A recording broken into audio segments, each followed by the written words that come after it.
From We Are Spectacular, this is a Spectacular Marketing Podcast. A podcast about everything brand, marketing, digital and social for the food and drink industry and beyond. Hi, it's another early start for me. I'm down this week in Hove near Brighton, working from Gail's Bakery, which is a fabulous co-working environment. Also some nice coffees, great decor and, fabulous food. This week, I had the great pleasure of talking to Alison Battisby. And Alison is the CEO and founder of an amazing social media agency called Avocado Social. Alison really is the person that I look to get some real knowledge of the trends that are coming down the track in the year ahead. Alison was fresh from a conference that she held at the General Assembly to around 170 people on this very topic.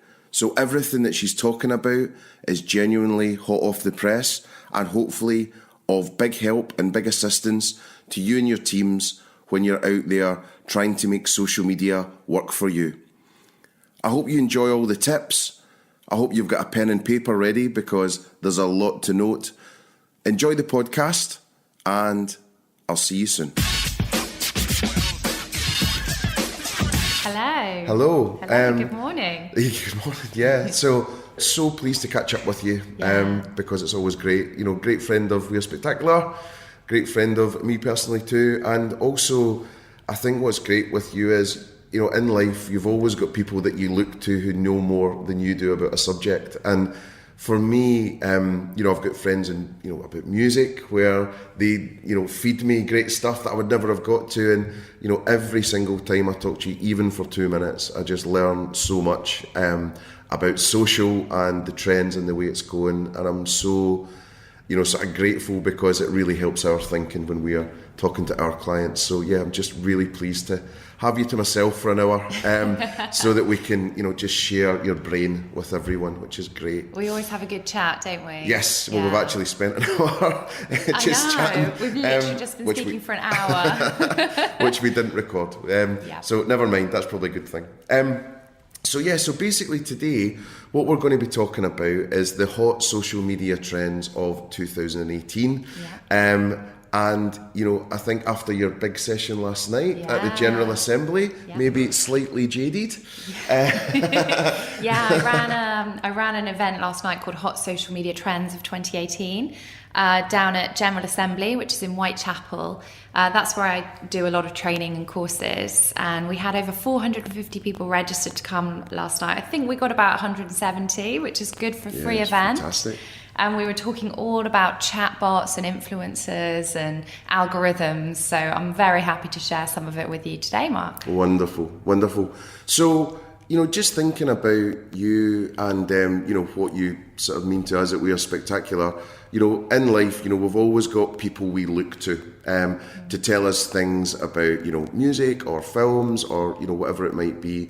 And for me, you're definitely that person when it comes to social media, keeping ahead of the game and really sort of helping stretch our thinking at our agency in terms of what's coming down the track. So, I was really curious then, unless you're, just having these epiphany moments at all times and, enlightenment, I was really wondering, who do you look to when you're looking for this type of information?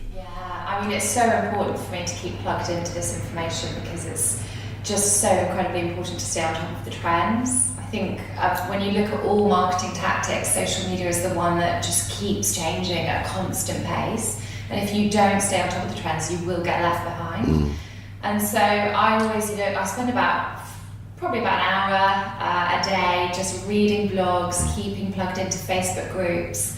I use Feedly a lot, which is a great RSS reader, and it allows you to plug in your favourite blogs. So in there I've got things like Buffer, Sprout Social. I read a lot of Bat and Hall, so they have a WhatsApp broadcast which I follow, which is a great communications agency in London.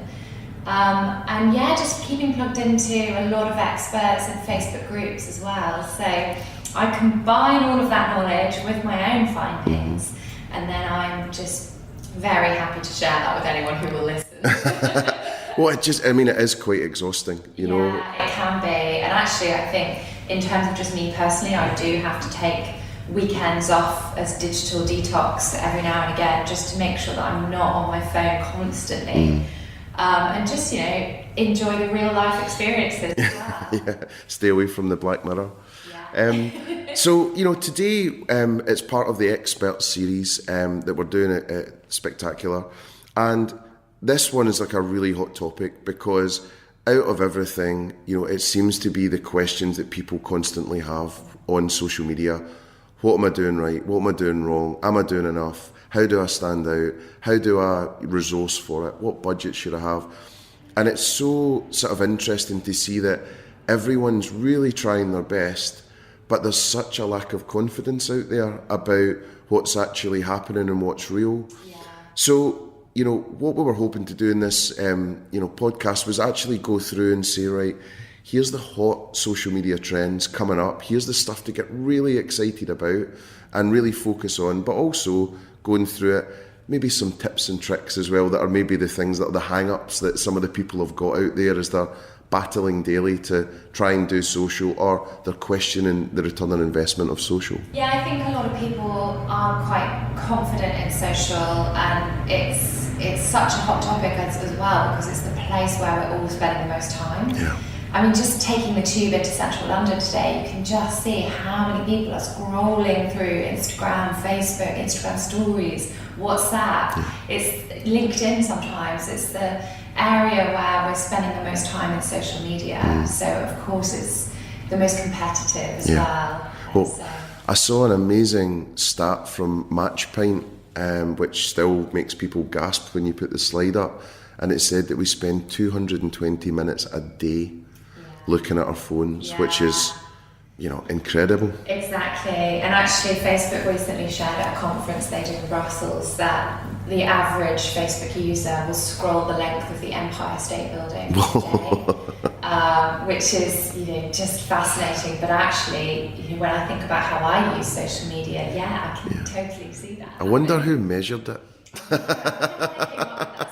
Biggest phone in the world, it is. But I think that kind of leads me quite nicely onto the first trend that I think everybody just really has to get their head around, which is the fact that we are what's called passive social media users. We are scrolling and scrolling through our phones and we're taking in so much information, but what we're not doing, Mark, is we're not really clicking on too much. I mean, yes, if something is fantastic, we will give it a heart or comment underneath or maybe tag a friend in. But clicking on links and going out to external websites and external pieces of content is getting harder and harder to make your customers do.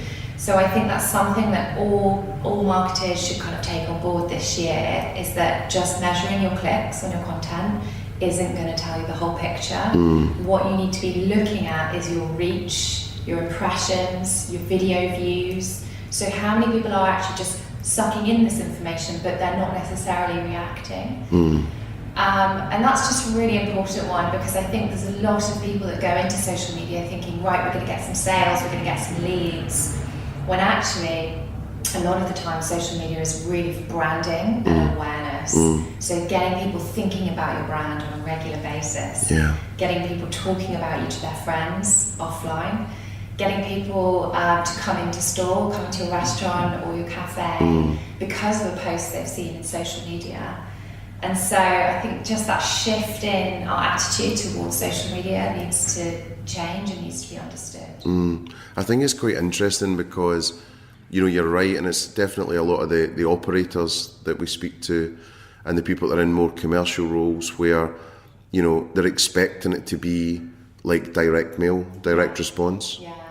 And every post isn't going to change your sales independently. And it's that build where, you're absolutely right. It's about that emotional connection, and you'll get brand preference that in the long term, you'll get the sales. But, it's not that every post's going to get you $10,000. It just doesn't work like that. And also, you're right there, like how do you maybe think about other tactics as well as that? So if you're launching a new product or you've got a campaign running, you need to really think about the whole picture. So how many emails are you going to send during that campaign? What's your in-store experience going to be like during that campaign? How are you going to drive people using Instagram Stories or something like that as well? You can't just go in and just think, right, what are we going to do on Instagram that's going to make us £1 million worth of sales? It just doesn't work like that. Yeah, it's tricky. It is tricky. But also I think in terms of branding, you know, a great brand in social media is one that looks amazing, but also is engaging with customers. So if I, for example, messaged a food brand, which I did recently on Twitter, if I don't get a response, I'm sorry, but I am going to think negatively about that brand. Yeah. I think Sprout Social did a big report towards the end of last year saying, on average, the average customer expects a response within 1 hour in social media. I'm actually surprised it's so long. I'm the most impatient. I'm like giving it 4 minutes or something. I'm like, come on. So I was telling you, Mark, that I actually came across a lovely food brand in Whole Foods recently who were giving out lovely raw bars and raw smoothies, all kinds of things. And I tweeted them afterwards saying how nice it was to try their products and how much I enjoyed them. And I did not hear anything for 2 weeks. So I've just had a response this morning, and they asked me, you know, what did you try? I can't remember what I tried. It was 2 weeks ago. So I think being... Did you not post it? No. But yeah, I think just being on top of what your customers how your customers are talking about you is really important, and that was a positive message as well. You know, they can use that. Yeah, it's such a shame, and you know, but again, people will blame time. You know, and resource and things like that. But we'll definitely come on to that in a bit. So you know, we're kicking off the discussion, you know, talking about how people are using social now. Are you seeing anything else on that side of things? Yeah, I think something massive that's happened this year is the Facebook announcement, which happened in January. Mark Zuckerberg announced on his page that the new big focus for 2018 is to make sure that our time in Facebook is well spent. So we're having much more meaningful conversations in Facebook rather than just scrolling through the newsfeed. So what Facebook are doing is they're really cutting back on organic business, brand and media posts. So basically, if you're not advertising, there's a very small chance that you'll be seen in the newsfeed. So what does this mean? Well, Facebook are really making sure that what we do see in our newsfeeds is much more meaningful content around community and connections. So in usual language, what that means is we're going to see far more friends and family content. So what I'm saying to a lot of my clients is, well, how can you get the average person really talking about you, recommending you to friends, commenting on your content so that then goes out to their friends? I saw a brilliant update this week from Time Out London, and Time Out had announced there was a new Prosecco bar opening in Soho. Oh, I saw that actually. Loads of people just tagging in their mates underneath it, saying, oh, let's go. That came up in my newsfeed at least 3 times because my friends were all engaging with that. So how can you get people to engage with your content? By commenting and tagging people in the comments. I'm not sure what that says about you though. Yeah, big Prosecco fan. Anything Prosecco's and avocado, I get tagged in all the time. Yeah, I bet. On that note, Facebook will be alerted if you are using what they call engagement bait. So if you use the term tag in your friends below, you will get penalised. So you can't ask people to do that, you've just got to expect that they will do naturally. Yeah, just hope. Just hope and pray. But there are other things as well. I think this big change has really made me think about how us as people use social media. So thinking away from your brand page, who in your business can be representing your brand online? Are there staff that you can use? Is your CEO a prolific tweeter? There's the press CEO, is always tweeting lots of customer feedback and things like that. But also not just your employees. What about your ambassadors. So have you got an ambassador program with your VIP customers? Could they be talking about you in social media? What about influencers? So influencer outreach is probably the biggest trend at the moment in terms of PR online. So getting influential people talking about your brand on a regular basis. So not just paying them 50 quid to do a post on Instagram, but actually engaging them in maybe a scheme or a campaign that they can be an ambassador for on a long-term basis. So I think a really nice one that I saw last year was L'Oreal actually put in a lot of budget to create this beauty squad online. So they enlisted 10 YouTubers who were beauty YouTubers in the UK, and they brought them on board to be part of this L'Oreal beauty squad. So they gave them access to events like Fashion Week, they gave them free product, they gave them exclusive content and the opportunity to try things before anyone else. And what it's resulted in is the foundation product that they tried out has become the UK's best selling. And L'Oreal is saying it's down to this beauty squad.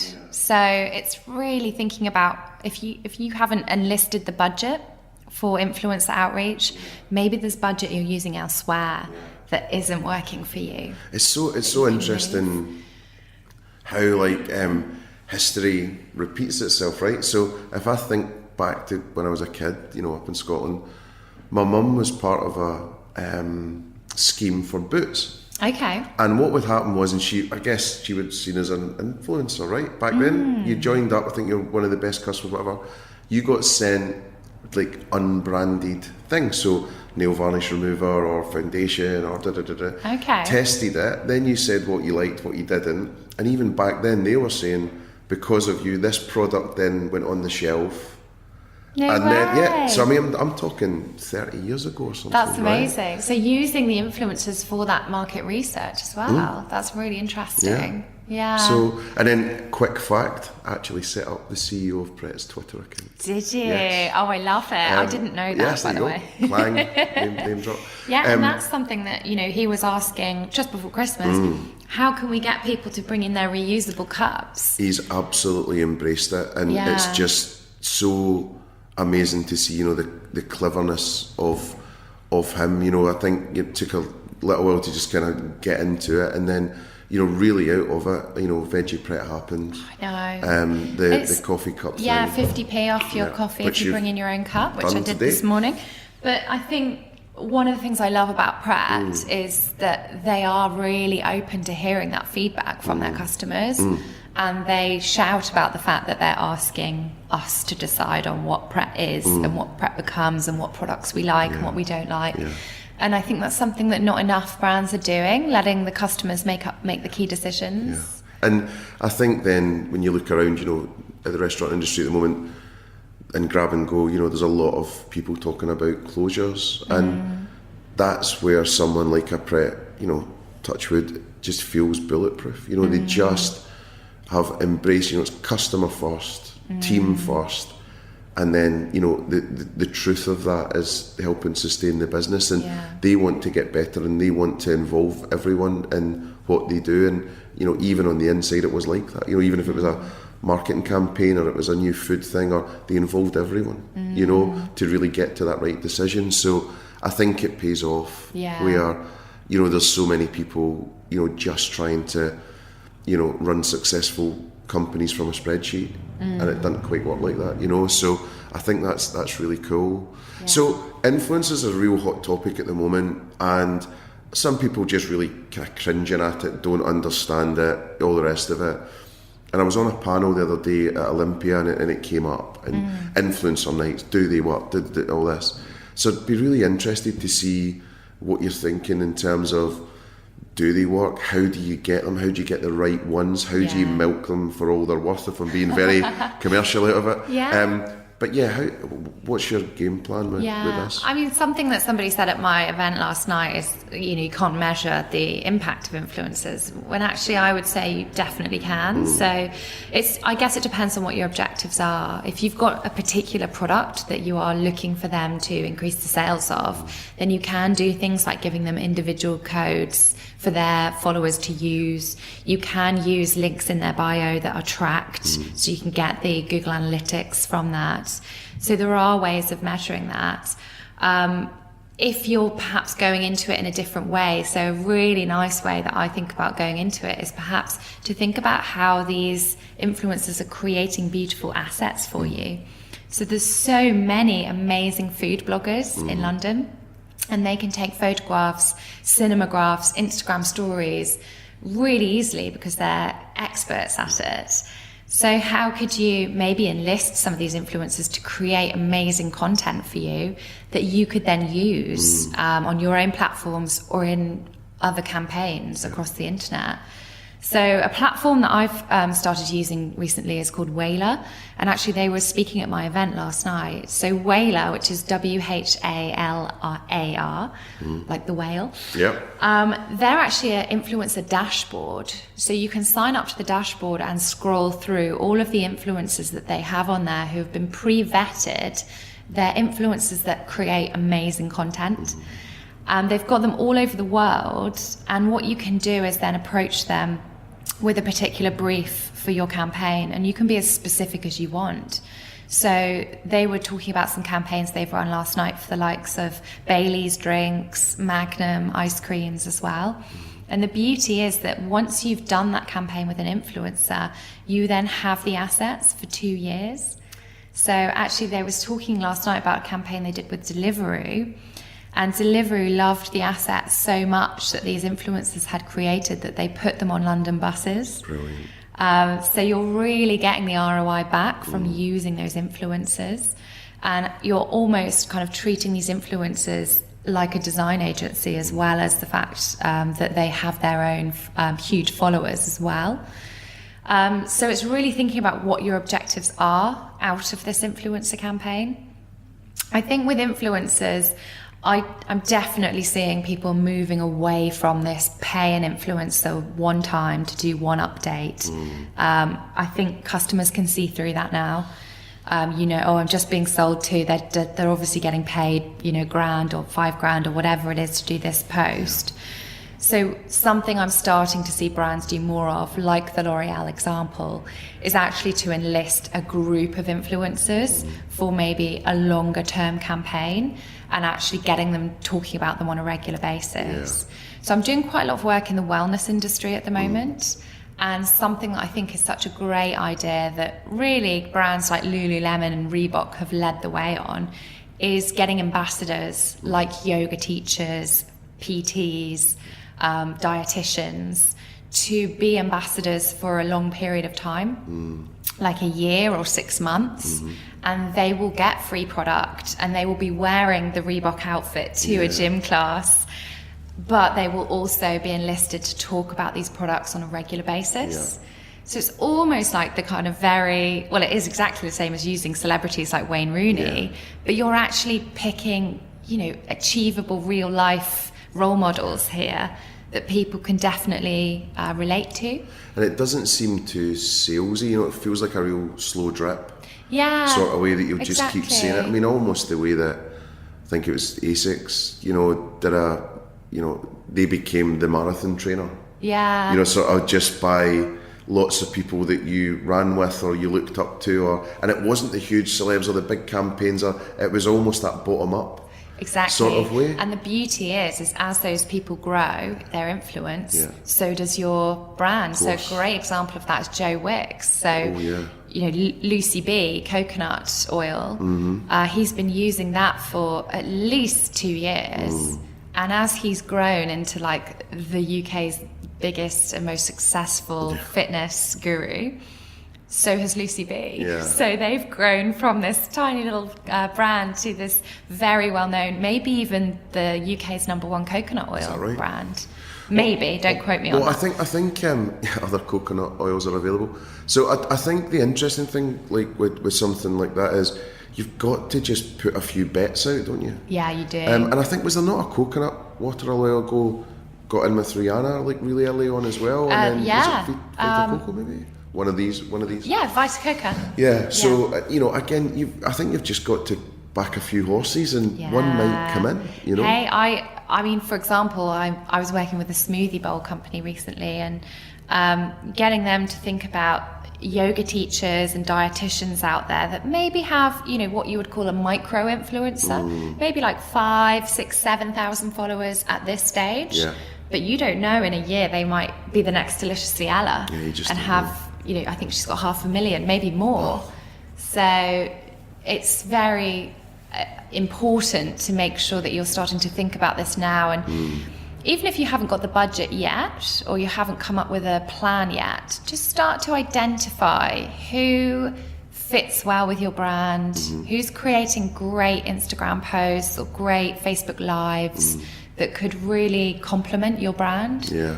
And then, it's about starting to approach them and see if there could be a partnership. And they could be the next Clerkenwell Boy or Symmetry Breakfast. Yeah, or, exactly. Whatever. So that's cool. That's cool. So the other thing on influencers, though, I was thinking about, so that Whaler,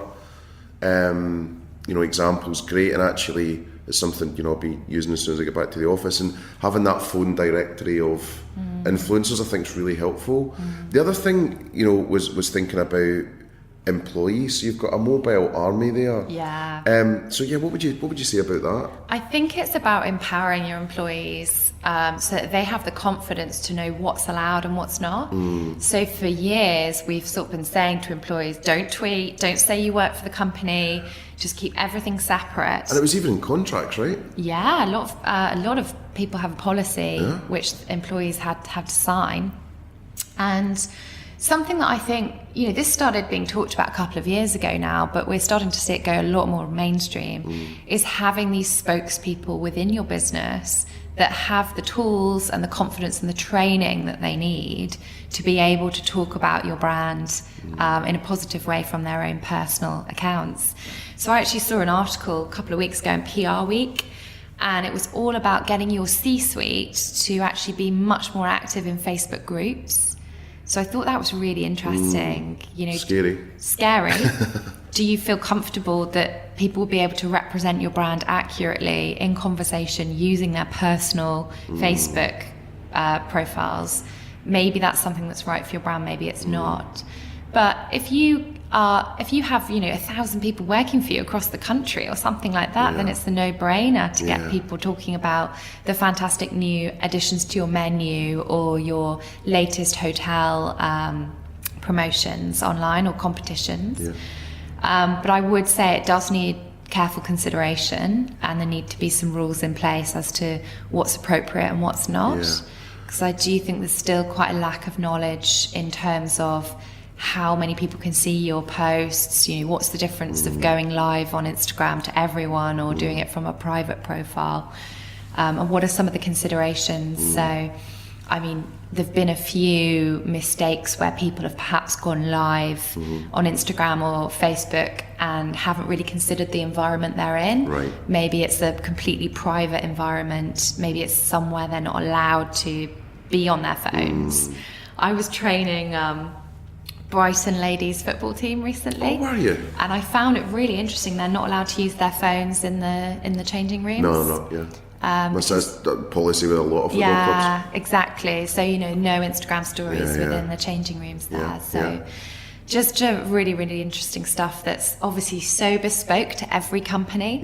So it is very hard just to say one thing works. And you have just got to work out what's best for your company. Well, it's interesting though. I mean, I guess it's almost like, again, history repeating itself, where you'd have your CEO, your C-suite media trained before they go on BBC News or whatever. Is they need to be social media trained now, right? As well. Definitely. And again, with Clive at Pret and stuff, I think he's winning because he's just being genuine, and actually just himself. And he's not on it all the time. No. It's quality over quantity. He's not tweeting every day. He'll sometimes go weeks without a fresh tweet, but when he does tweet, it's something really important. I think he's quite busy. Yeah. But you know, on top of that though, you've got again, you know, going back when, you know, pre-social, the Dell CEO and the IBM CEO were huge having a blog, and everyone sort of read it and it empowered the employees, and it was all you know pretty amazing. But who's got time to read a blog anymore, Mark? Not anymore. Yeah. Not anymore. Yeah. Podcast's the way forward. 140 characters. Well, it's 280 now. I know, but I can't even do the 280. It's just too much. It's just too much for me. I love it. I think something we touched on there, which is Facebook groups. This is something that I'm getting asked about a lot recently. I think a lot of brands are realising maybe their Facebook pages aren't working for them so well. Because of that squeeze on the algorithm, that organic reach, which is said to be much lower than 1% now. So less than 1% of the likes on your Facebook page will be seeing your content in the newsfeed organically. So obviously this doesn't affect advertising. But if you really aren't willing to invest in Facebook ads, what are the other options? And actually a lot of businesses are starting to switch on to the idea of groups. Now, I don't necessarily mean running a group, because it does take a lot of time, but could you be more active in relevant groups around your subject matter? So, for example, there's loads of travel groups on Facebook, you know, ideas and inspiration, places to go, places to stay. If you're a hotel brand, why not get people within the company commenting actively, recommending some of your locations, or telling people about your special offers?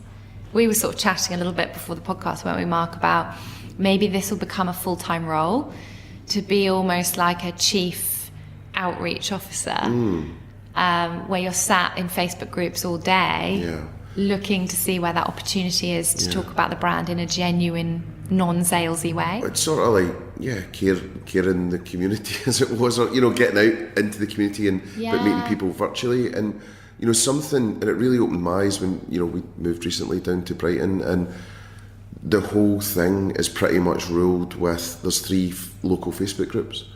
So there's one for the road we live on, there's one for the park at the back of us, and then there's one for the kind of main road. It's called Buzz on Boundary.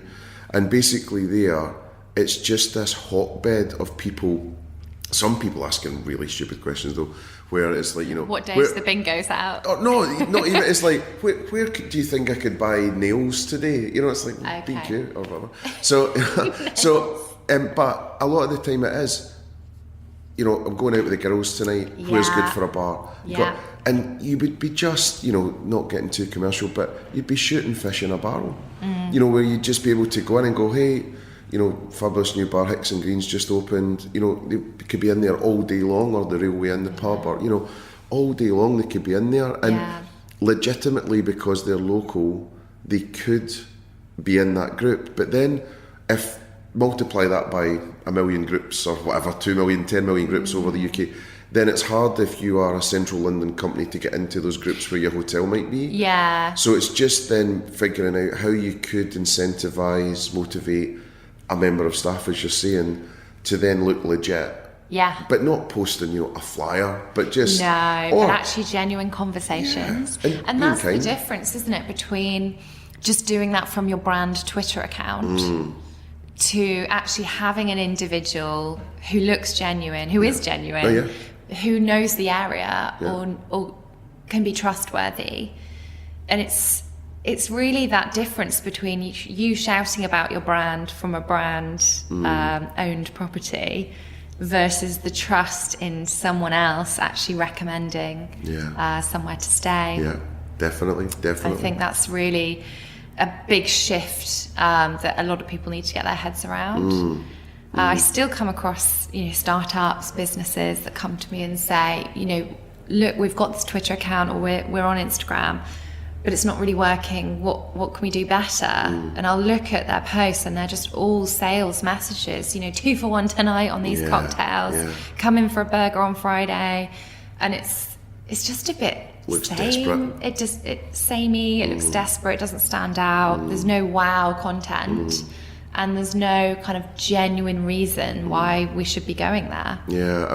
We did a podcast last week, and Charlotte, the lady that was on it, she'd have said a wonderful phrase, which was the sea of sameness. And you know, and I think that's, and I'm even on the content side of things getting quite tired, I suppose, and first world problems, but just, you know, the overhead shot of the food, the bleached food, and I'm just wondering what the next stage of content's going to look like. Something I do a lot of is follow the bloggers or influencers on Instagram.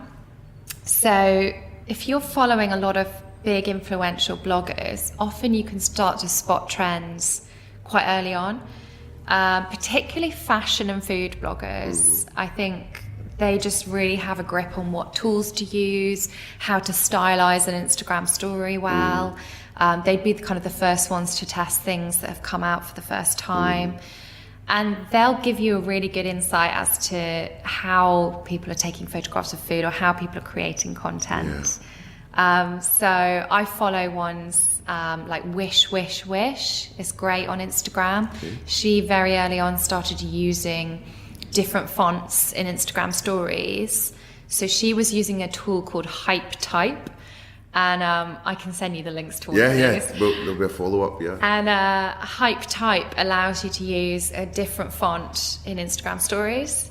Actually now in the last 2 weeks Instagram have launched their own, but there's only 4 fonts you can choose from, whereas Hype Type has about 12. So she kind of very much early on jumped on top of that trend and started using it. There are others out there. There's a really nice kind of lifestyle lady up in Newcastle I followed called All That Is She. Okay. And All That Is She, she's a mummy blogger, but she's got a really good eye for like taking a great photograph.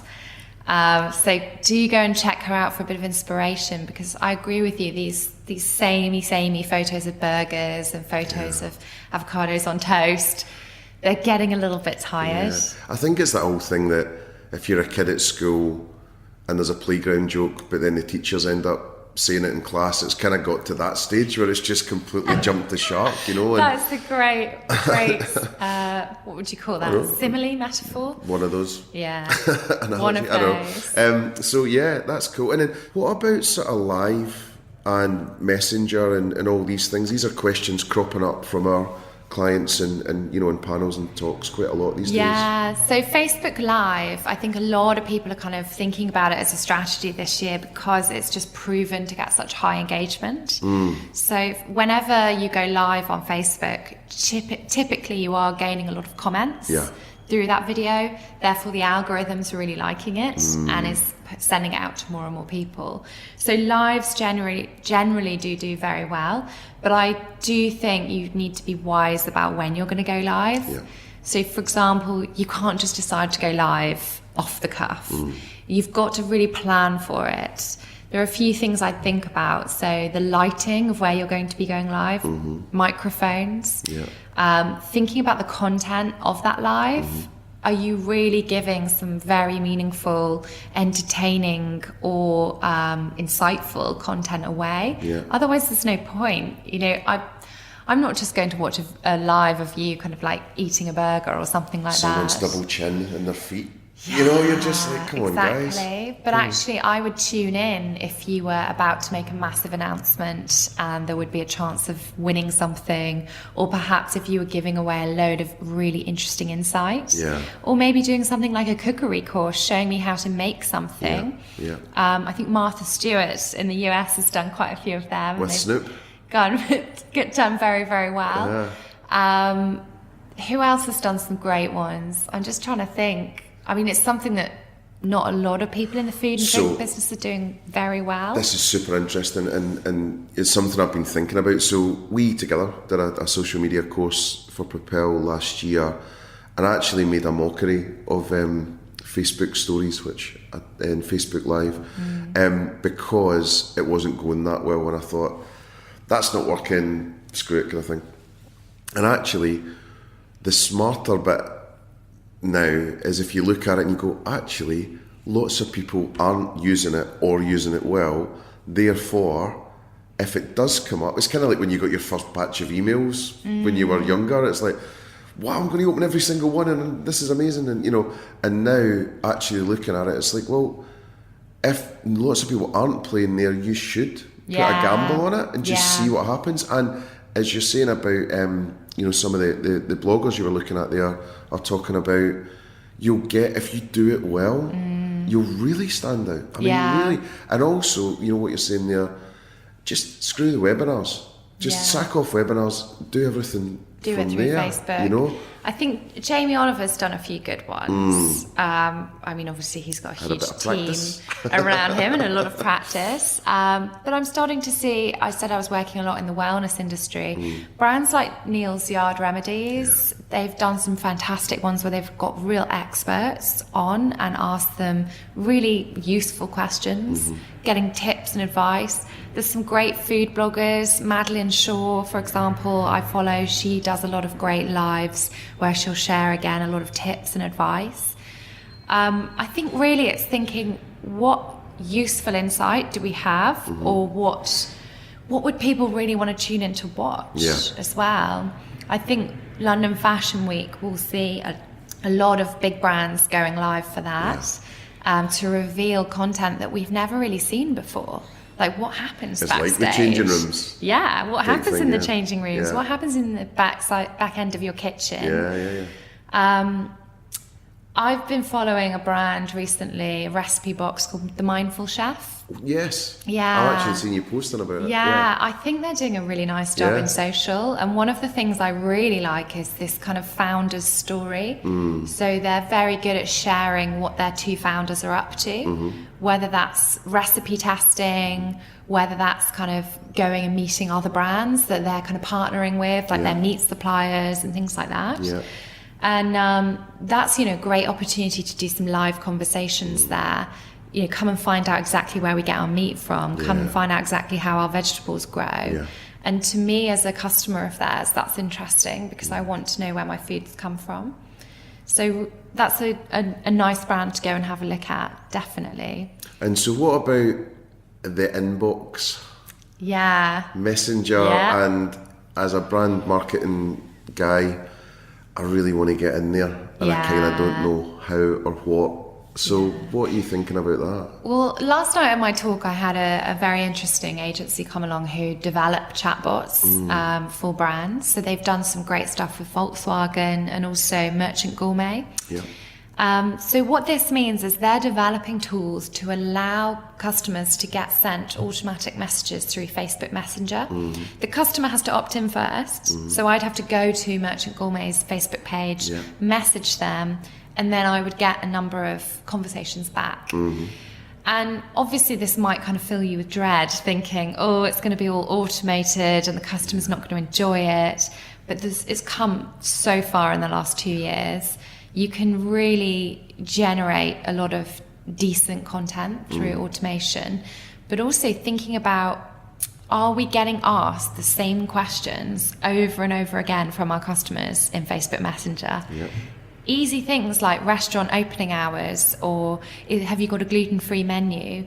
These kind of questions can get answered automatically. Yep. So actually it could cut down the amount of time your community manager is having to spend on Facebook Messenger at 2 a.m. in the morning just replying to people. And also stops that negativity and disappointment you were talking about earlier, right? Where it's just getting handled straight away. Yeah, exactly. You've got your answer, or you're sent to a video or a blog.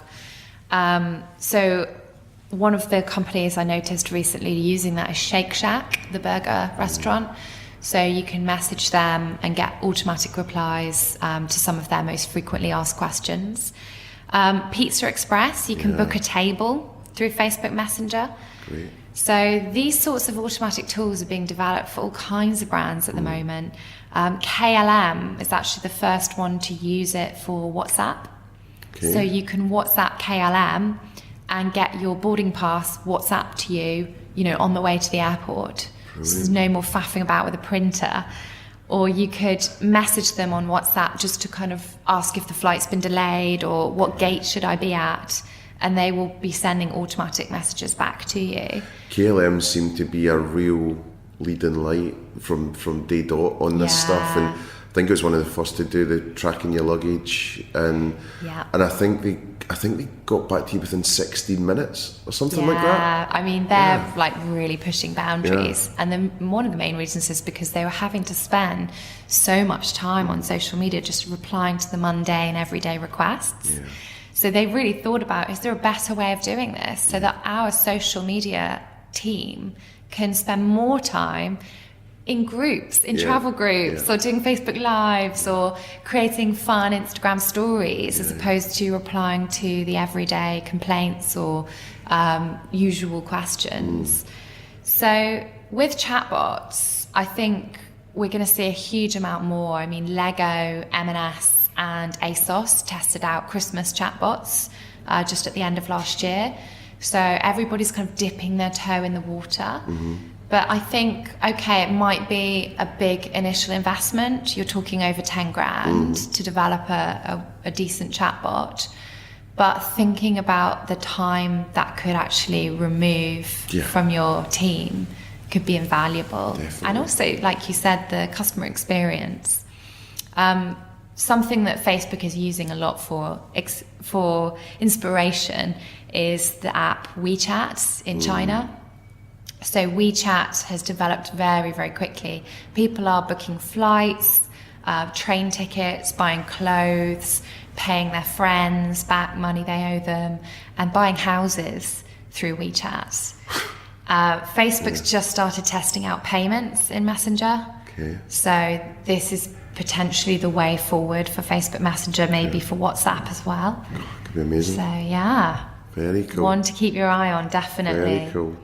So, some of the other things we were chatting about, before we started actually recording, we're talking about Instagram as well, and a lot of the changing features and the changes there. So there's a hell of a lot going on. So, how are you summing all that up?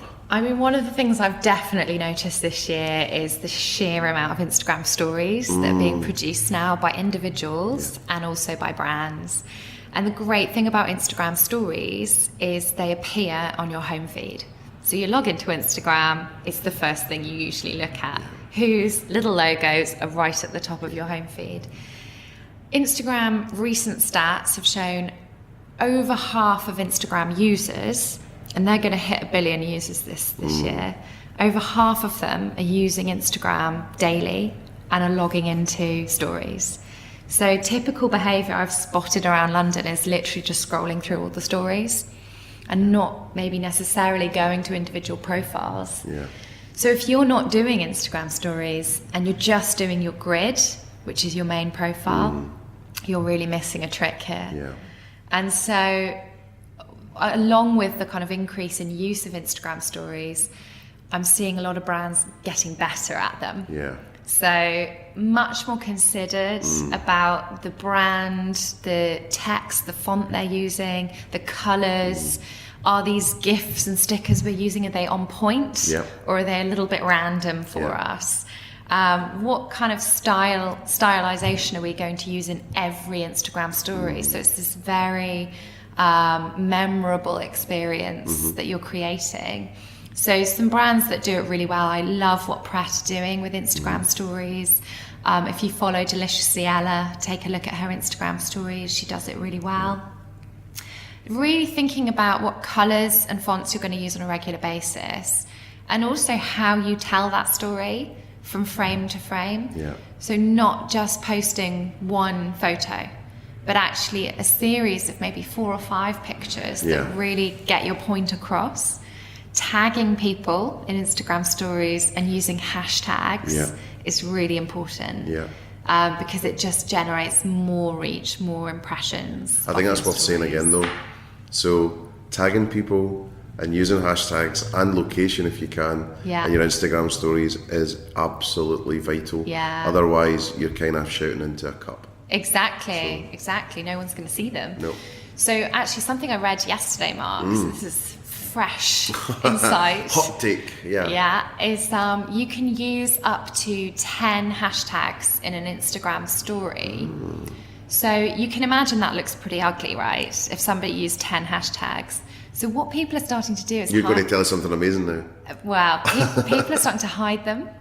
So you can make your hashtags absolutely tiny by pinching your fingers together and actually hiding them somewhere in your picture. And you could use colour, I guess, to yeah, exactly. So you could mask the colour. If you've got a bit of black in your story, hide a hashtag in there. You can also hide them behind stickers. So genius. You can hide them behind, a picture of an avocado or whatever it is. So you can get way more hashtags in there. Just by hiding them. So this is something I'm starting to do for one of my clients.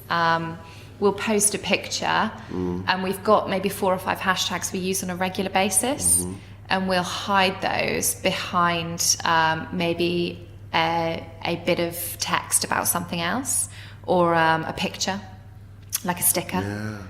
So You're so sneaky. Nice little sneaky tool there. Oh, it's interesting. I mean, again, history repeating itself. We used to build websites as well. You'd have your page, and then down the bottom, you'd just have a shed load of meta tags at the bottom, to promote whatever you did. Yeah, I guess it's like old school blogging as well, like tagging your content. Yeah, exactly. Just quickly on hashtags then, where's your head at on those? Because we're getting asked it again and again and again. What do you do? Go with the mask? Go with the niche? Go with the niche? Go with, what is it? I think I would really start to think about how your customers use hashtags. So are your customers looking at hashtag London? Chances are they're not, because there's so many people using hashtag London that there's just so much content to keep on top of. Yeah. But something like London restaurant, I would look at for a bit of inspiration as to where to eat on Friday night. Or if I'm looking for dumplings, for example, I would probably look for hashtag dumplings to find a really good dumpling restaurant. So really starting to tap into how your customers are using hashtags. Obviously in January we had Veganuary, so a lot of vegans in London were following the Veganuary hashtag, so that would have been a perfect opportunity to talk about your vegan options on your menu, any new promotions you've got going for January. So tapping into those hashtags that your customers are looking at. The other thing that I would do, and I've said this already, is look at what influencers are using. So look at things like Clerkenwell Boy, look at some of the other maybe vegan chefs. There's a great one, Real and Vibrant, that I follow. Have a look at what hashtags they're using, because chances are they've spent a couple of hours doing that research. And the rest. So you can just tap into what hashtags they've used to understand which ones you should be. Don't just hashtag, very vague words as well. They've got to be these kind of communities. You've got to know that people are following these hashtags for a reason. So I think the important thing with hashtags is just to really understand why you're using each one and to do your research rather than just chucking up a load of hashtags at the end of every post you do. There needs to be a really strategic way of thinking about it, and Instagram doesn't like it if you use exactly the same ones every time. So you need to mix them up and you need to try out new ones, and also use ones that are very relevant to the picture as well. I think there's always one that always gets me on the hashtags, and it's Rosie at Hawksmoor uses it all the time, and it's like eats. Oh yeah. And I can never remember how many E's it is, and I always kind of get it wrong, so I have to go back and check. I just thought it was always such a cool Mark, sort of what hashtag. you should do is have, and this is something I do a lot of, have them all saved in your notes. So I have about 150 hashtags in a note in my phone, which are saved and categorized. So if I'm trying to think of a hashtag while I'm typing out my post, my bank of hashtags, they're just there. In fact, I've started using Plannerly, which is a great Instagram planning app, and you can save your hashtags into categories. So if I've posted something about a burger, I've got all my burger hashtags ready. If I've posted about some flowers, I've got all my flower hashtags ready. Takes a little bit of work setting up, but it saves you so much time. Save you loads of time. Save you loads of time. And then just on content then, a phrase we were talking about, back in September was about thumb stopping content and, and how to do that. I mean, what's your advice now for people when they're planning content weekly, monthly, yearly, daily, whatever? I think it's just making sure you've got absolutely brilliant content ready to go. A trend that has happened so much over the last year is doing this batch content, getting a load of content created maybe in a day, i.e. getting a photographer in or enlisting an agency to create batches of content for you, so you can plan that out and get that all ready, and it's not you relying on one of your chefs or one of your staff to take a very grainy, dark image in the back kitchen because you haven't got anything to post on Instagram that day.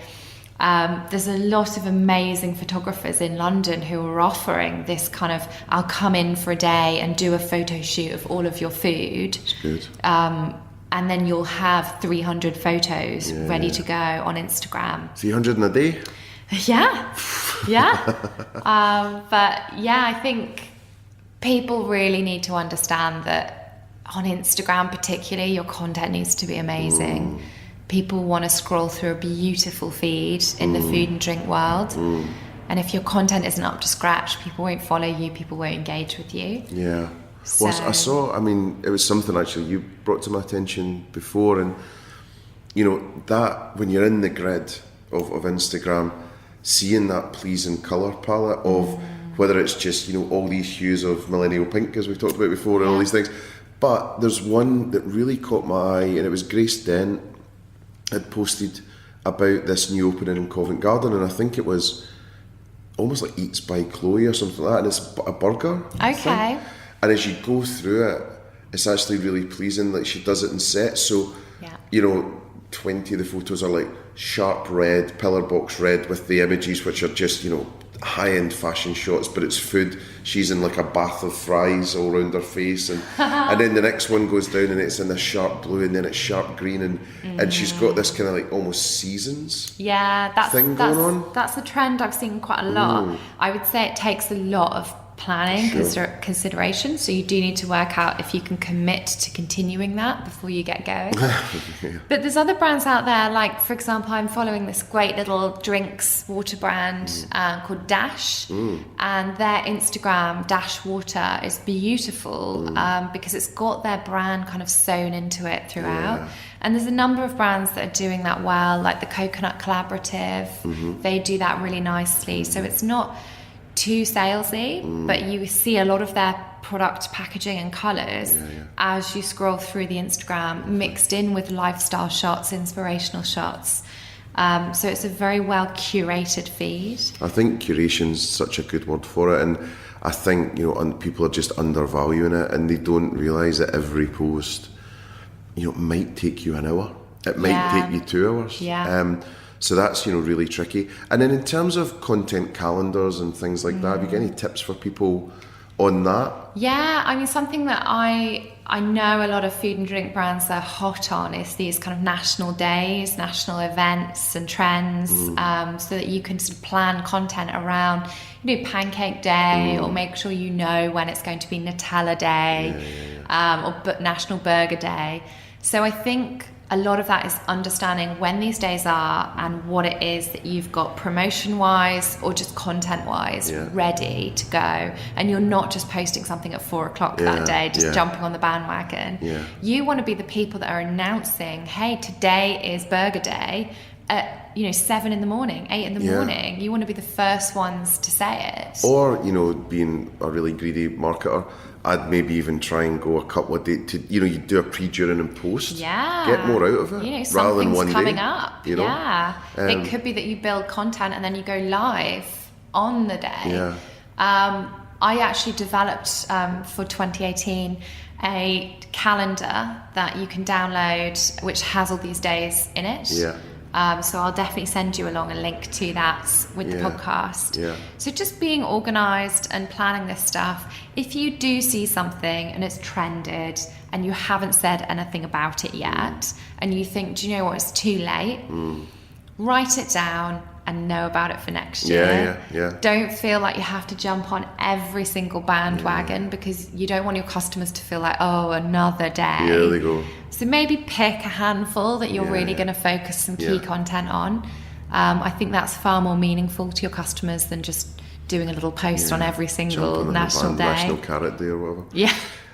So I'm really conscious of your time because I've taken up about 2 hours already, but it's been super fun. My pleasure. Could have talked all day just about this stuff. There's just so much going on. There's a lot going on, but what I would say, focus on 2 or 3 key strategies and platforms for this year.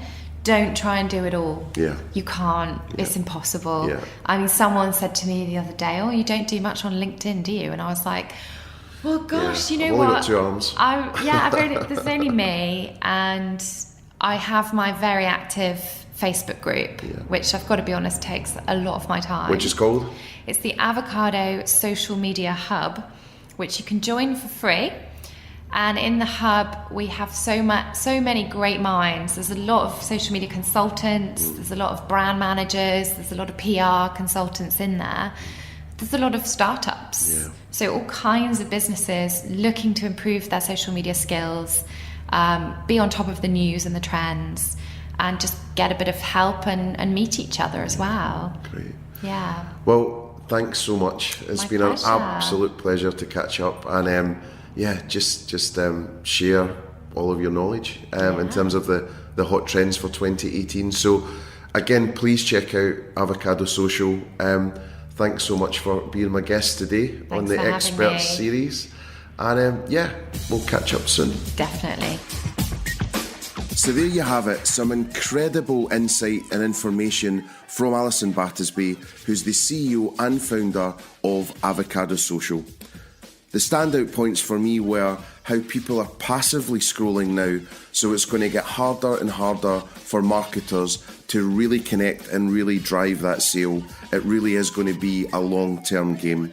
The flurry of Facebook's latest announcements as well changes the game entirely in terms of the content that you're going to be putting up there, which is going to be a real challenge for lots and lots of people.